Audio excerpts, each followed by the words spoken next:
de febrero, Mar del Plata. Ahí está Hachi de San Isidro, Clara de Martínez, ahí me está gustando. Buenas, Natacha de Lanús, Susana de San Isidro, Susana Madero. Bueno, bien, bien, ahí dice Carola. Carola es tiene un jardín acá en San Isidro al que fueron mis hijos y ya está por empezar mi quinta hija, empieza en breve clases ahí.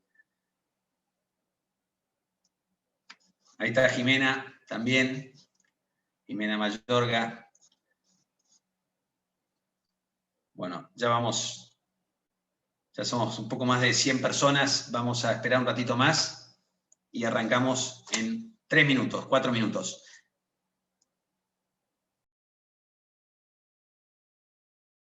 Bueno, ahí hay alguien de Villa Adelina, tengo un cariño, ahí está Rubén de Villa Adelina, que nos conocemos, cariño especial por Villa Adelina. Lucila de Acasuso, bien, ahora ya está más parejo.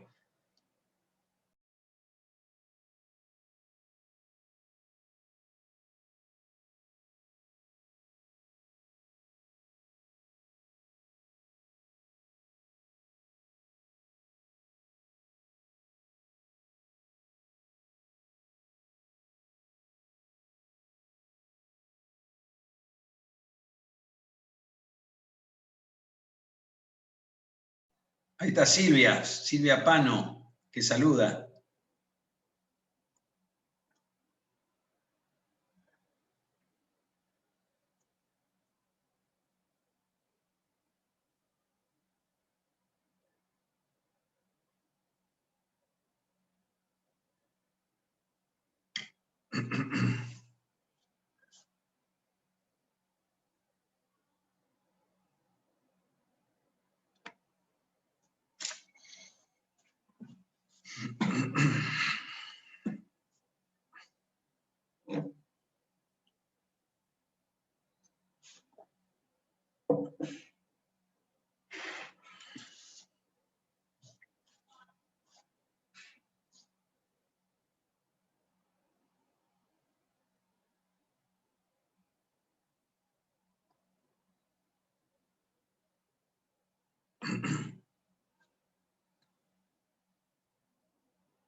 Ahí está Claudia de Tres Arroyos, Graciela de Bulón.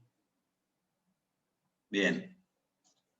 Bueno, en un ratito vamos arrancando. Siempre tenemos este margen de 3, 4 minutos para esperar a los que lleguen un poquito más tarde.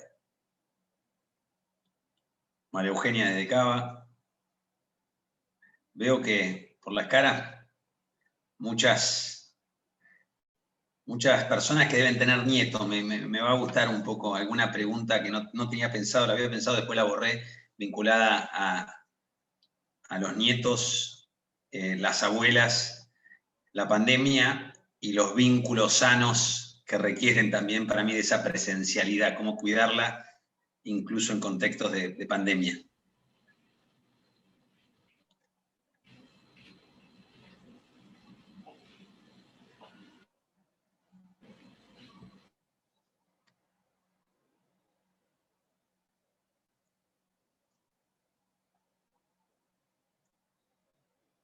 Ahí Claudia dice que tiene solo pacientes, ni hijos ni nietos.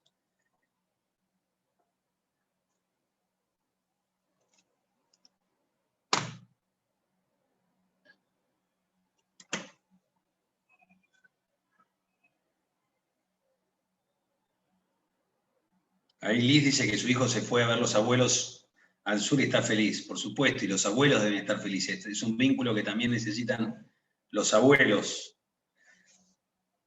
Claudia, que es fonoaudióloga de chicos de 2 a 9 años, con lo cual Norberto tiene un nieto. Bueno, ya me parece que ya superamos las 200 personas. Mucha alegría. Cuando fijé el horario, Marichu siempre estuvo dispuesta a participar. Le dije a las 6:30 y después mi mujer me dijo, por ahí es un horario para verano medio difícil, pero me alegro que hoy seamos más de 200 personas en esta reunión. Se nota que es un tema que nos ocupa y nos preocupa. Así que primero que nada, bueno, presentarme para los que no me conocen, yo soy Ramón Lanús, vecino de San Isidro, trabajo en política en Juntos por el Cambio hace bastante tiempo y, bueno, en este caso además vengo a esta charla como padre de 5 hijos de entre 2 y 10 años, con lo cual la cuarentena y las clases virtuales la vivimos intensamente en el 2020 y esperamos vivirla con una presencialidad intensa en este 2021. Así que bueno, muchas gracias Marichu por sumarte. Un placer, Ramón, la verdad, muy contenta. Las otras veces que estuve por ahí presente no había tanta gente, se ve que hay interés en este tema, claramente.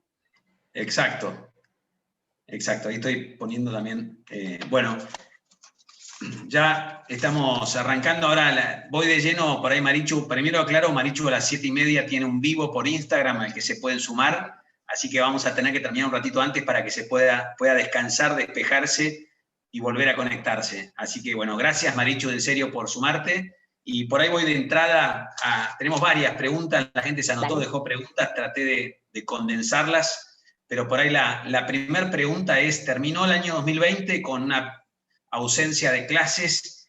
Y por ahí la primera pregunta es, ¿cuáles las consecuencias psicológicas? O sea, desde lo psicológico, pensando en los chicos, pero también sobre todo en los chicos, ¿cómo termina el 2020 y cómo nos deja de cara al 2021? A ver, muchos chicos terminaron bien el 2020, un montón de chicos terminaron no escolarizados, que eso es lo que más me preocupa del final del 2020. La cantidad de chicos que por falta de pantalla o por falta de conexión no pudieron realmente cursar el año, y si eso se repitiera en el 2021, son chicos que probablemente dejen la escolaridad directamente, dejen de estudiar. Y esto es un problema para hoy, a tiempo presente, pero es un problema para futuro, porque esos chicos a la larga les va a costar insertarse en el mercado laboral, con lo cual esa es una de las consecuencias más tremendas. Todas las otras consecuencias de socialización, de nivel de aprendizaje, me parece que son resolvibles de alguna manera. Sí, nosotros, este esfuerzo que estamos haciendo para que los chicos vayan al colegio, pero para eso también vamos a tener que hablar de todo lo que los padres y de los docentes tienen que hacer para que los chicos vayan al colegio y se queden también en el colegio. Porque si todos seguimos como estábamos en las vacaciones y en la fiesta de fin de año, que hubo mucho aumento de COVID, y las cosas, lamentablemente, no vamos a poder seguir yendo porque se va a acelerar el proceso del COVID, con lo cual me parece que esto es, primero, saber lo importante que es que cuanto más corto sea el tiempo que los chicos no están escolarizados, mejor, y después saber la enorme responsabilidad que tenemos en relación con eso todos los adultos y los chicos también. Clarísimo. Un dato que te doy, que a mí me alarmó el año pasado acá en San Isidro, hay una escuela que se llama Domingo Sabio, que está en La Cava, solo un cuarto de los chicos tuvo contacto más o menos frecuente con la escuela, un cuarto no tuvo contacto con la escuela en todo el año, y la mitad de los alumnos, que son 1000 y pico de alumnos, tuvo contacto muy poco frecuente, digo, ni se parece, digamos, a lo que pudieron haber tenido mis hijos en una escuela, en un colegio privado. Y eso obviamente que en la ciudad de Buenos Aires, que sí están los datos, los chicos que necesitaron ayuda o que tuvieron una promoción acompañada, que es no hubieran pasado de la materia, aumentó del 20% al 40%. O sea, en los sectores más humildes, en los sectores que tenemos más recursos, fue un incordio, fue muy incómodo y fue malo para los chicos, pero en los sectores más humildes es realmente gravísimo porque genera cada vez más desigualdad educativa, más desigualdad social, hoy, mañana y a futuro. Tal cual. Tenemos que trabajar para que todos los niños estén escolarizados. Exacto. Hoy, en 2021. Bueno, y una pregunta es que de los chicos, yo tengo hijos de 2 a 10 años, pero acá hay gente que tiene hijos o nietos de más años y hasta los que están en los últimos años de la secundaria. ¿Cuál fue el grupo que más sintió la virtualidad? O sea, ¿a qué grupo de chicos hay que prestarle más atención para tratar de acompañarlo en este proceso después de un año de 100% virtual? Creo que son varios. La sintieron mucho los más chiquititos, sala de 2, sala de 3, sala de 4 incluso, que es muy difícil hacer una clase virtual con chicos tan chiquitos, y entonces estuvieron realmente, por más que tuvieran los medios, no hubo mucha posibilidad de que tuvieran conexión ni con la maestra, ni con las tareas a hacer. Incluso la socialización, un chiquito de sala usa toda la sala de 3 para aprender a compartir, para aprender a estar con otros. Y bueno, si no tuvo sala de 3, va a tener que aprender esto en sala de 4. Y no es tan sencillo, porque es un chico ya que es más grande. Hubo algo de eso en casa con los hermanos, pero ese grupo 2, 3, 4 es un grupo que estuvo complicado.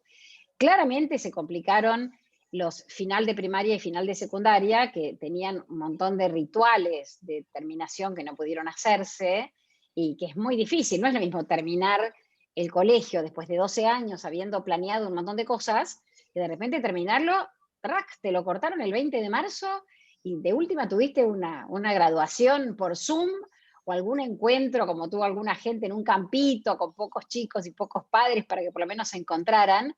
Ese grupo también estuvo difícil, y en los cambios de ciclo también hubo dificultad, porque los que empezaban primer grado, pobres padres, tuvieron que hacer de docentes, porque en cuarto grado el padre o la madre no necesitan ser docentes, pero en primer grado sí necesitan ser docentes, porque chiquito, nada, es empezar de cero y empezar todo, y los que empezaron secundaria también se les complicó, porque pasar de 2 o 3 maestros a profesores y a muchas materias y muchas cosas para tener en cuenta, es muy difícil hacer eso sin un vínculo con cada profesor.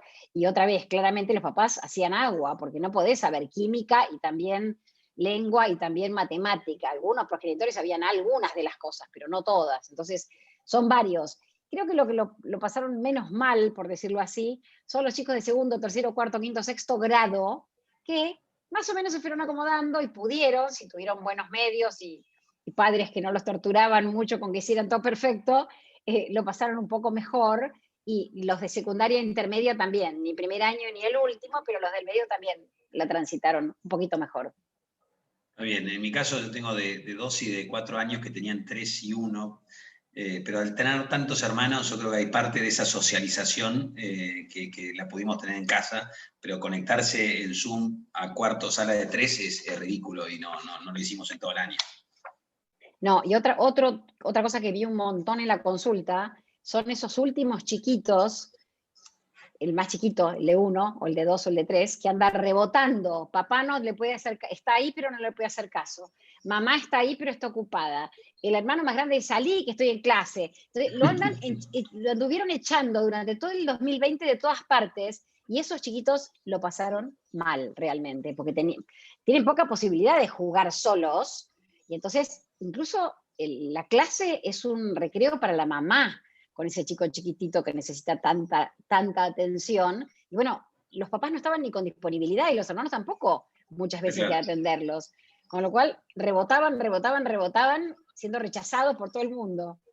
Voy a estar más atento ahora con los más chicos, que yo creía que andaban solos. Pero bueno, la tercera pregunta tiene que ver por ahí con contexto. Digo, vos fuiste parte de alguno de los que levantaron la mano y dijeron, che, es importante que en el 2021 las clases sean presenciales. Ahora vemos que en ciudad arrancaron, en provincia colegios privados de una manera u otra están arrancando.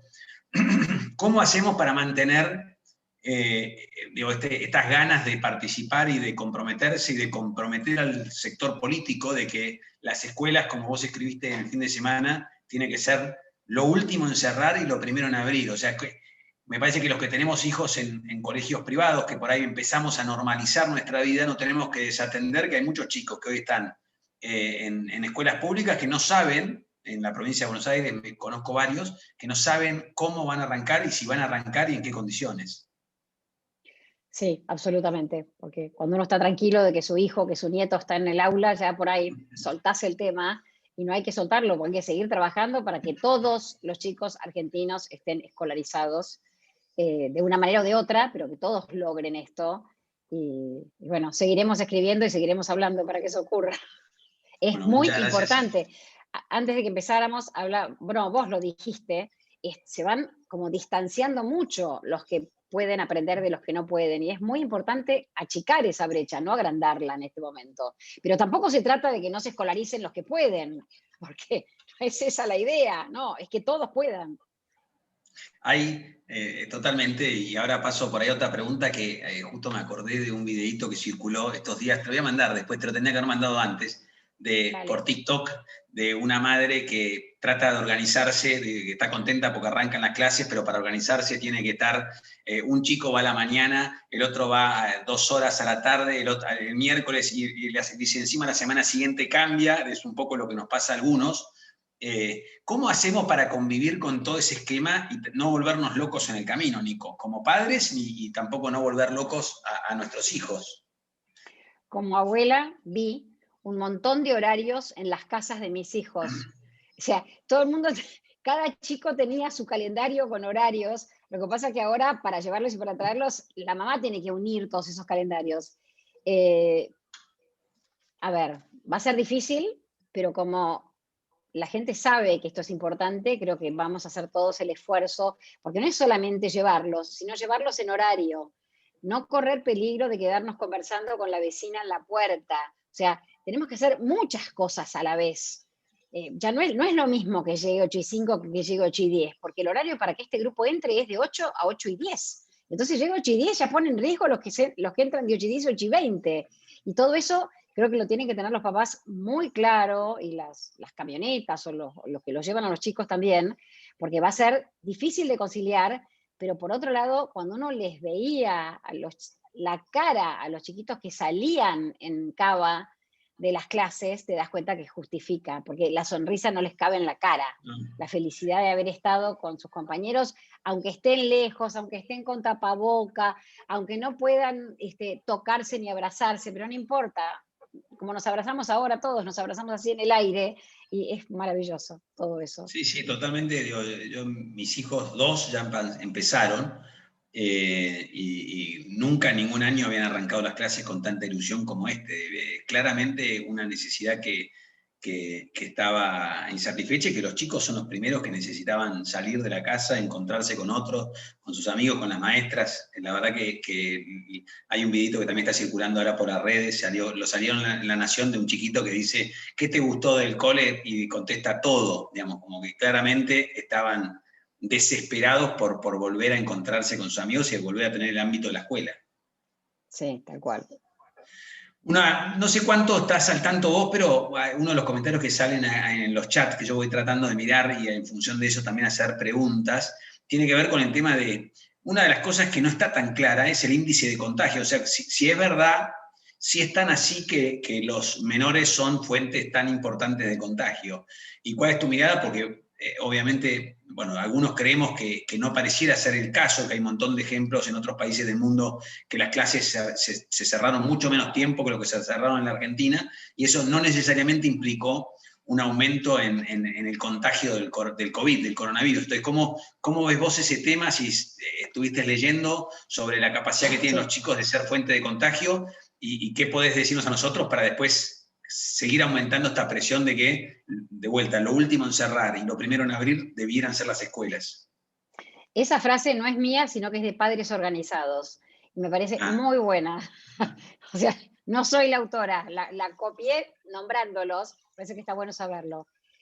Yo lo que tengo entendido, soy psicóloga y no médico, con lo cual voy a hablar de lo que leí, no de lo que sé.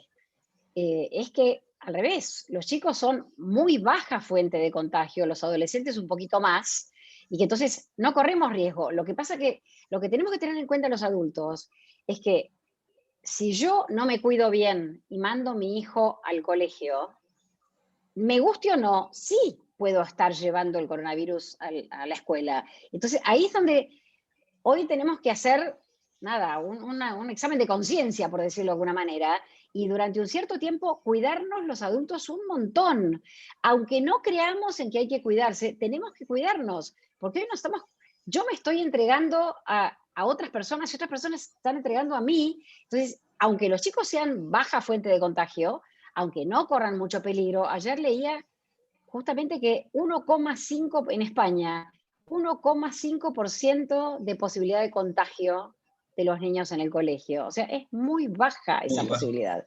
Y ese 1,5 tiene que ver con adultos que a lo mejor le están transmitiendo el virus a ese chico. Por eso ya no es solo ese niñito que va al aula, son las otras personas que rodean a ese niñito que se tienen que cuidar para no llevar el coronavirus al aula. Y eso es lo que podemos hacer para que las clases realmente duren todo el año y que quizás alguna burbuja tenga que cancelarse 4 días, 5 días, 10 días, pero lo menos posible. Y la otra cosa que me parece muy importante es avisar. Estamos acostumbrados, como decía yo ahí en lo que escribí, a que mandamos a los chicos con una pastilla, con un ibupirac, anda al colegio, porque a mí me complica que te quedes en casa. Esa es una política muy argentina, y hoy tenemos que hacer algo absolutamente diferente. La primera tos, al primer resfrío, aunque no sea coronavirus, hay que quedarse en casa y hay que dejar a los chicos en casa. Y si todos los adultos toman esas medidas de cuidado, hay más bajo riesgo todavía de que haya contagio.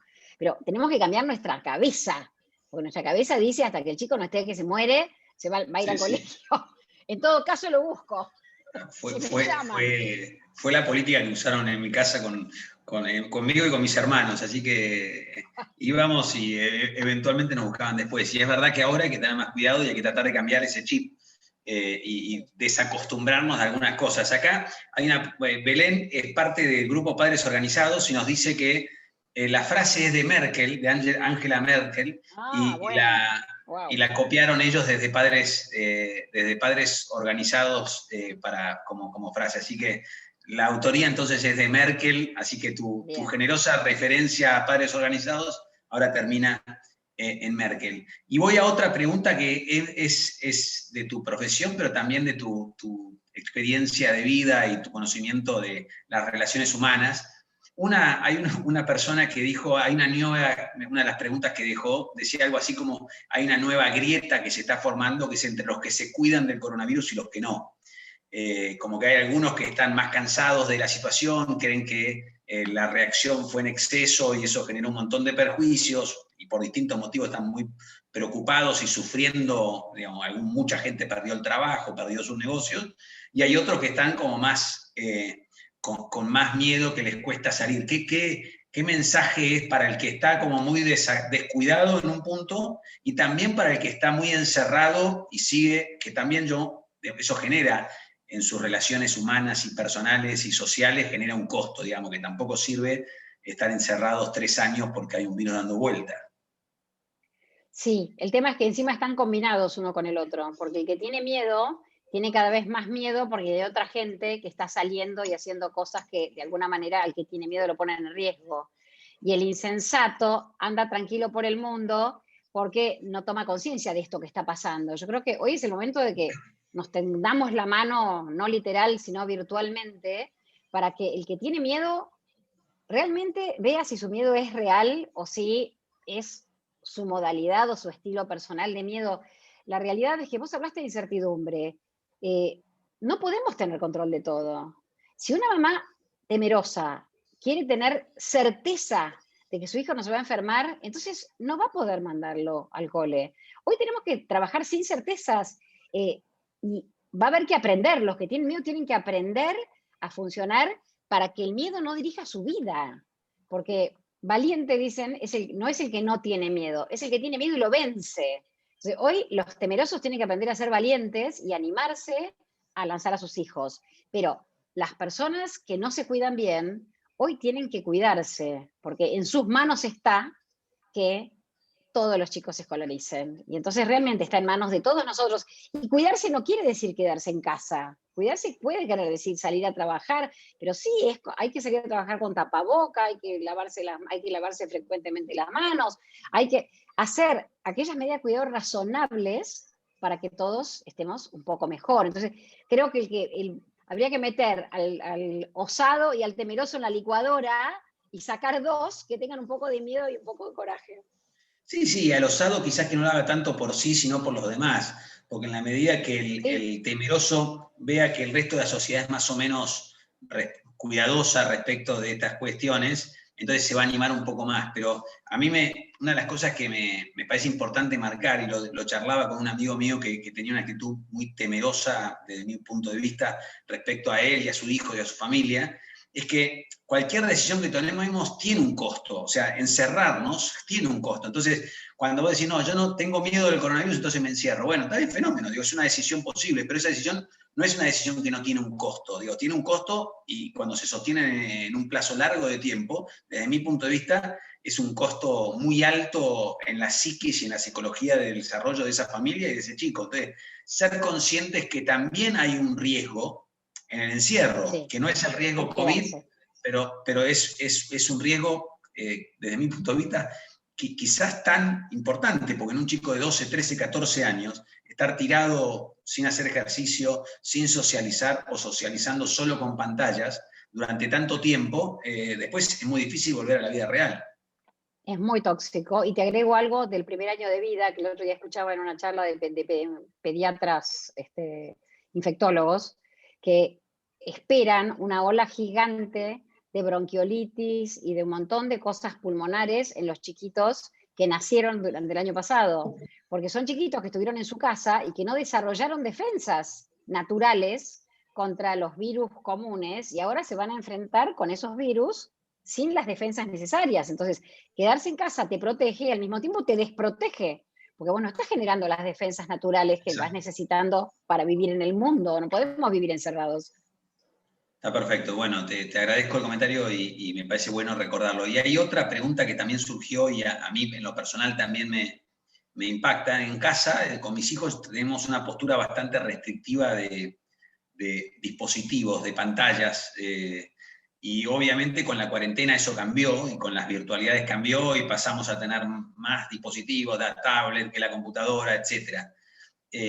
¿Cómo cuando uno avanza en determinadas cuestiones en la familia, después es más difícil volver para atrás? Entonces, ¿qué consejo nos darías a los padres para tratar de volver a poner en caja el uso de pantallas y de dispositivos? O sea, ¿cómo hacemos que los chicos estén frente a la pantalla tiempos razonables? ¿Y cuáles son cuál creerías vos cuánto es un tiempo razonable para un chico de 10, de 12 o de 15 años? Uy, qué difícil de contestar eso. A mí me parece que los primeros que tenemos que hacer un uso razonable de la pantalla somos los adultos. Y que una vez que nosotros como adultos hacemos un convenio de que yo de 7 a 9 de la noche no voy a mirar ni mi teléfono ni mi pantalla y voy a estar disponible para ustedes, a los hijos les parece genial si tienen a mamá y a papá disponibles de 7 a 9 de la noche y no van a estar tan desesperados. A lo mejor justo en ese horario sí, porque todos los amigos juegan al Fortnite, entonces quieren justo en ese horario.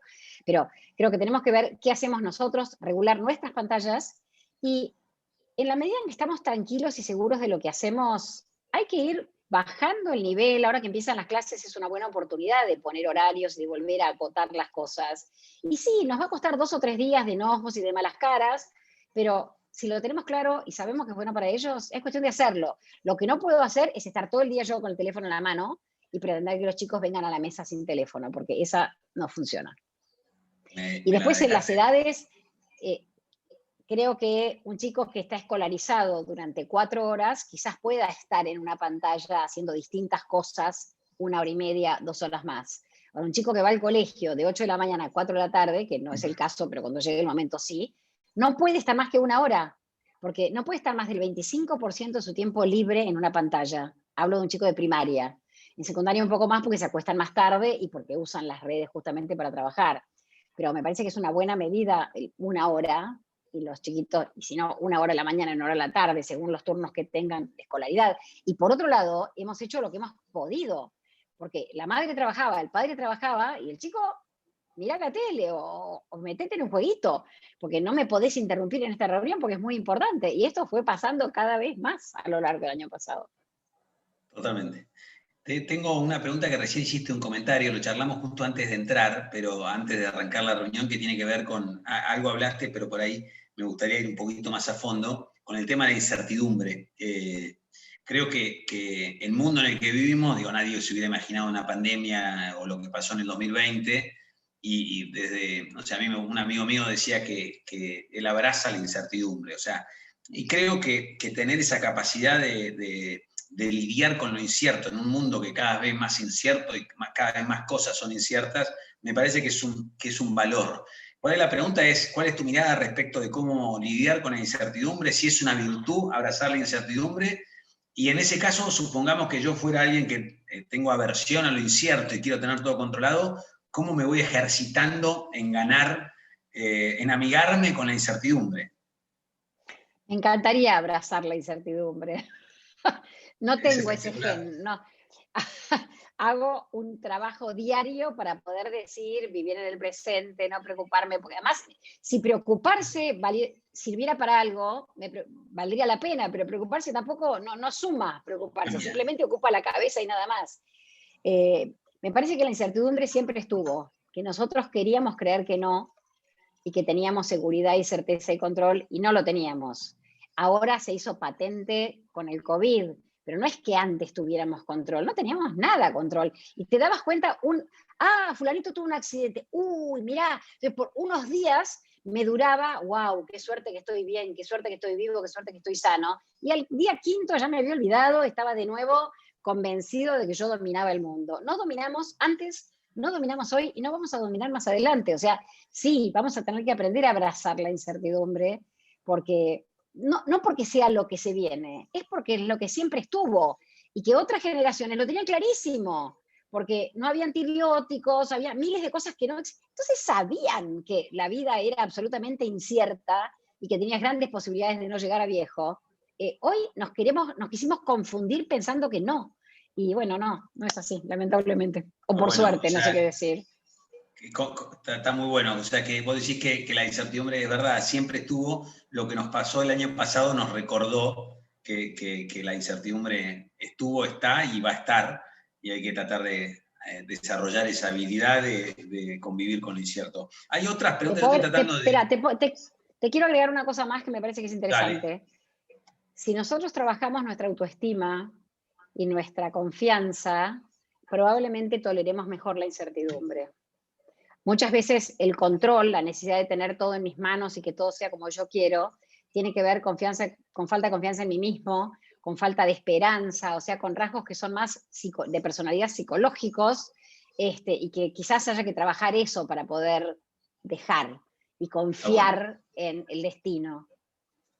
Está bueno, Marichu, a mí me pasan dos cosas con esta conversación, que por un lado me dan ganas de hacerte por ahí consulta de yo como padre, pero trato de vincularlo con el tema, y esto, por eso hago la pregunta, un poco en mi caso particular, obviamente yo trabajaba muchas horas, entonces tenía menos asiduidad en el trato diario con mis hijos, y parte de lo que generó la cuarentena es que me saquen la ficha a mis hijos, mi palabra valga menos frente a ellos, en el sentido de que en algún punto, como a veces te enojas más seguido o estás más presente, le das más órdenes, en algún punto yo sentí que mi autoridad frente a ellos, quizás porque no manejé bien la cuarentena y me enojé de más y más, digamos, ¿cómo vamos recuperando una normalidad donde tampoco es normal que estemos 24 horas con nuestros hijos durante, digamos, los padres tienen actividades fuera de la casa, las madres tienen actividades fuera de la casa y los hijos también tienen que tener actividades fuera de la casa? ¿Cómo recuperamos la normalidad de esos horarios y que lo bueno que tiene haber estado tanto tiempo no contamine lo malo de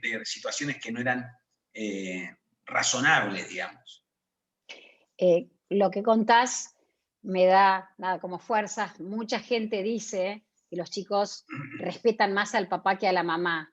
Y en general la conclusión de los papás es que ellos tienen más clara la situación. No, lo que les pasa a los papás es que tienen menos presencia en la casa, su autoridad está menos gastada. Con lo que acabas de Exacto. decir, queda claro que la autoridad se va gastando y hay que hacer todo un esfuerzo. O sea, los papás tienen que aprender a ser mamás en este momento porque se les gasta y sí, es cuestión de claridad, firmeza, empatía y firmeza. O sea, realmente me pongo en tu lugar y entiendo tu deseo, pero te digo que no. Me parece que es clave y habrá que retomar esto. Y es todo un tema y ojalá, si volvemos a una cierta normalidad y la gente vuelve a salir a trabajar y los chicos vuelven a escolarizarse normalmente, ojalá podamos acordarnos de esto y volver más temprano algún día de la semana de trabajar, buscar a los chicos para almorzar algún día para poder tener un contacto uno a uno. O sea, que estas cosas que aprendimos y que disfrutamos, que fue wow, con este bebé lo vi dar su primer paso. No me pasó con ninguno de mis otros hijos, pero a este bebé vi cuando dio su primer paso, o lo disfruté le cambié un montón los pañales. O sea, uno tiene otro vínculo con los chicos después de esto. Bueno, ojalá nos acordemos de esto cuando termine la cuarentena y nos salgamos corriendo a volver a nuestra vieja vida, porque me parece que es una de las cosas, de las ganancias de esto que pasó en el 2020, no de las pérdidas. Muy bueno, y coincido, a mí me pasa que con los dos más chicos, eran bebés el año pasado, y todavía son chicos, digamos, estuve mucho más tiempo, estuve mucho más a cargo que con los más grandes, que por ahí salía a la mañana, volvía a la tarde y estaba menos presente. Así que definitivamente es una de las ganancias. Me gustó esto que dijiste y por ahí te pregunto, antes de otra pregunta específica que hay de tema barbijos, ¿qué otra ganancia decís que podemos capitalizar de esta experiencia y de lo que estamos viviendo y de lo que viene para adelante, digamos, de la experiencia COVID, encierro, cuarentena? Yo, en lo personal, creo que hay un montón. Creo que aprendí a disfrutar actividades que antes me molestaba hacer, o sea, retomé y me reconecté con actividades de la casa que, o sea, me apropié de mi casa de una manera que antes no. Pude disfrutar hobbies que me interesaba hacer. Corté con la hiperactividad. Esto que hacía que anduviéramos todos en 380 y que tuviéramos 4 programas por fin de semana y que en muchas familias los chicos actividades extraescolares todos los días. Y bueno, esta baja de ritmo va a hacer que vivamos mejor. Quizás vivían mejor cuando la gente hacía menos cosas y estaba tranquila en su casa. Habíamos quedado como en un loop atrapados de que si los dejo en casa se pelean, entonces que todos salgan, pero todos salen, entonces no saben estar juntos, y como no saben estar juntos, se pelean, y aprendieron a estar juntos. Primero se disfrutaron, después se volvieron a pelear, después se volvieron a disfrutar, y me parece que está muy buena esta baja de ritmo y este disfrute de cosas que habíamos olvidado que eran lindas, que valía la pena hacer. Muy bueno. Bueno, te hago una pregunta que surge ahí en los chats y edades del barbijo, cuándo el barbijo sí o no, si es sano que un chico de 4, digo, en mi caso, eh, Tomás, que tiene 4 años, va a sala de 4 y va con barbijo, obviamente que suena bastante antinatural y raro, y bueno, ¿cuál es tu mirada de barbijo? ¿A partir de qué edad deberíamos exigirlo y en qué edad conviene que no? Teniendo en cuenta que todas las decisiones que tomamos tienen un costo, digamos, usar barbijo tiene un costo, no usarlo también. Bueno, ¿en qué momento de la vida del chico crees que los costos son menores son menores que el beneficio? A mí me parece que son decisiones que tomaron médicos que saben de este tema y que cuando los médicos dicen a partir de los 3 años usan barbijo, yo tendería a acatar esa pauta que dicen los médicos a partir de los 3 años. También leí por ahí que para educación física no usan barbijo. Lo que no podemos hacer es que un chico de 3 o de 4 corra con el barbijo puesto. Si está con barbijo puesto, que esté tranquilo, teniendo una actividad serena. Eh, no es divertido, es incómodo, te oxigenás menos. Yo siento con el barbijo puesto que no pienso tan bien, que pienso mejor sin barbijo porque me llega más oxígeno al cerebro, eso es cierto.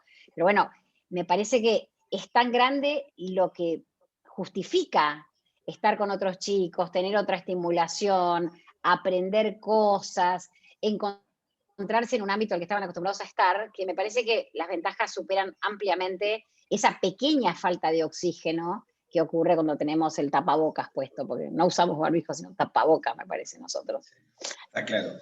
Bueno, hay alguna pregunta sobre, dice, por favor, hace esta consulta, si la virtualidad va a seguir en algunas materias, si me puede contestar, por favor, es importante, por eso entré a la reunión, dice Claudia, pero en realidad no tenemos la respuesta, depende, digamos, lo que se está, bueno, la ciudad de Buenos Aires volvió a un esquema presencial 100%, en la provincia no, y me parece que parte del trabajo que, como vos dijiste, rescataste a padres organizados, acá en San Isidro hay muchos de los de las hombres y mujeres, pero sobre todo mujeres, y lo digo como elogio, que se encargaron de padres organizados son de San Isidro. Bueno, ¿cómo tratamos de eso? Lo que hablamos hace un rato, ¿cómo tratamos de lo mixto no es necesariamente lo bueno, tenemos que tratar de retornar al 100% presencial.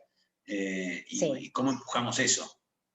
Colegios y escuelas, cada uno, o sea, tienen libertad de decidir cómo va a ser en cada lugar. Escuché toda clase de sistemas, sistema mixto, una semana sí, una semana no, y la otra semana va el otro. Grupos de 15, o sea, hay muchas opciones distintas.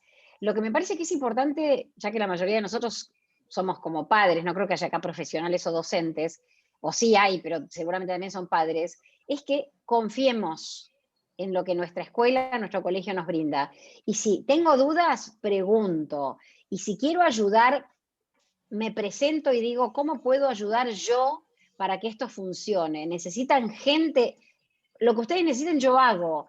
Preguntemos, veamos, opinemos, porque tenemos que llevar a los chicos confiando en lo que estamos haciendo. Entonces, solamente con enojarme y protestar y quejarme en la puerta del colegio y echarle la culpa al colegio de todo, o sea, no le echemos la culpa de nada a nadie. Ocupémonos nosotros, cada uno, de que las condiciones sean seguras. Y para eso agarremos equipo con los docentes, equipo con la institución, y ayudemos a que esto pueda ocurrir y sea bueno para todos.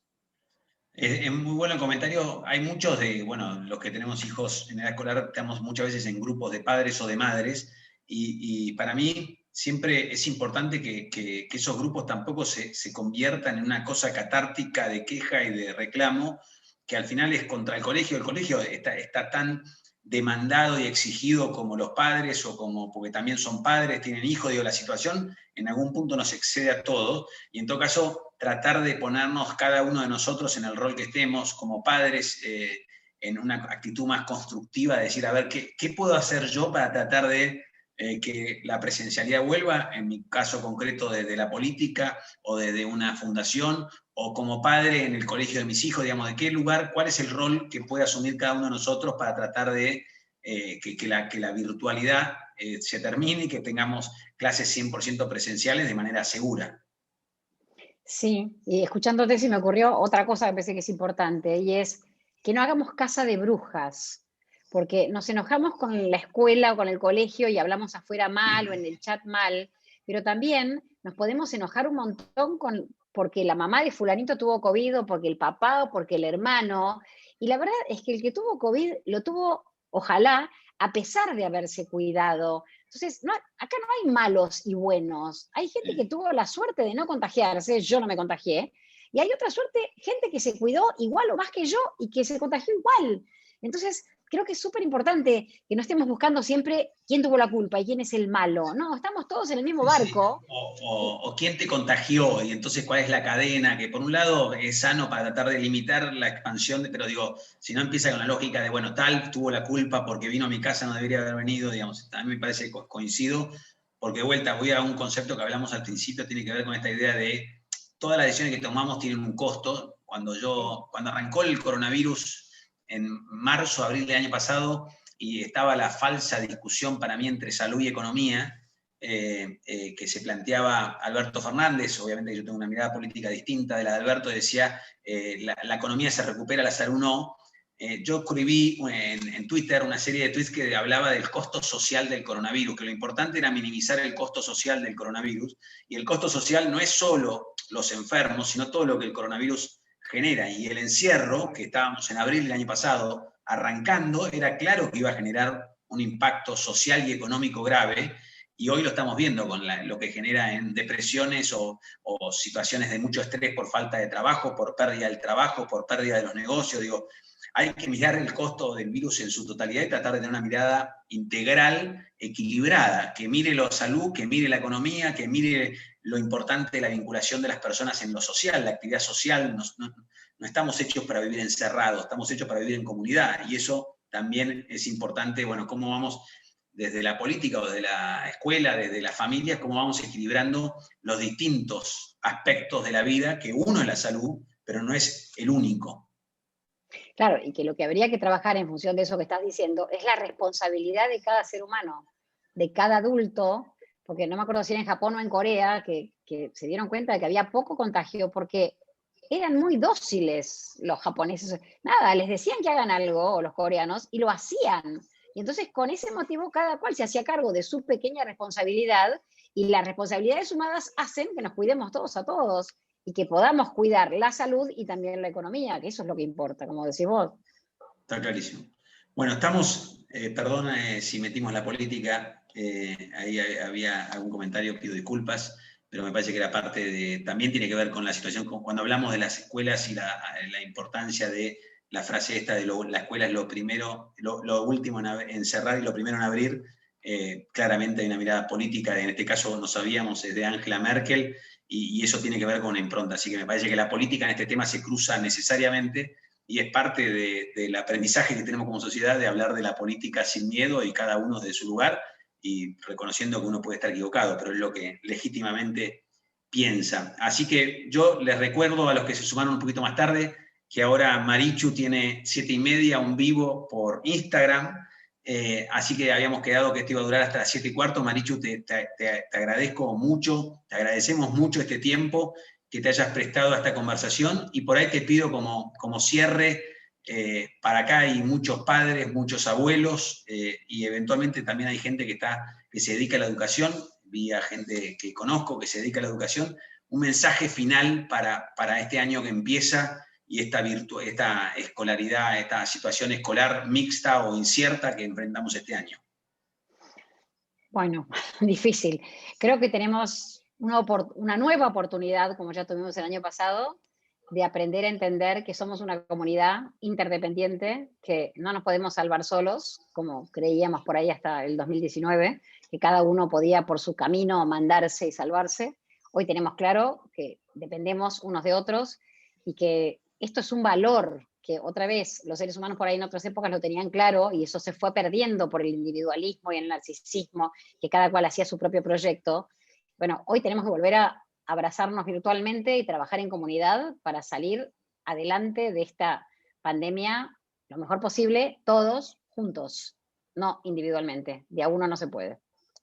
Muy bueno. Bueno, yo también creo que el individualismo es uno de los problemas que muchas veces están detrás de muchos de los problemas que hoy tenemos, incluso psicológicos, en la sociedad en la que vivimos, tiene que ver con el individualismo. Así que me gusta este cierre final, Marichu. Tenemos que salir de la pandemia con más comunidad y no con menos, con más comunidad y con menos individualismo. Así que muchas gracias, Marichu, muchas gracias a cada uno de los que están acá, y bueno, vamos a seguir haciendo estas reuniones, así que estén sintonizando, que como siempre, ya me estaba olvidando, porque arranca vamos a ver si podemos, ahora no se puede, ahí les habilité el micrófono a todos, para un aplauso a Marichu y un agradecimiento. Pueden habilitar el micrófono. Gracias, Marichu. Siempre terminamos con un abrazo. Gracias, Marichu. Gracias a ustedes. Gracias. Ahora no se puede escuchar. Gracias, Marichu. Gracias. Gracias. Queremos otra reunión, Ramón. Otra reunión. Otra reunión, Ramón, otra reunión. Muchas gracias a todos. Gracias por tenernos en cuenta siempre, la organización. Muchas gracias. Gracias. No sé cómo que ahí los jueces mismos con esos audios, con esas que escuchan. Más reuniones. Otra reunión.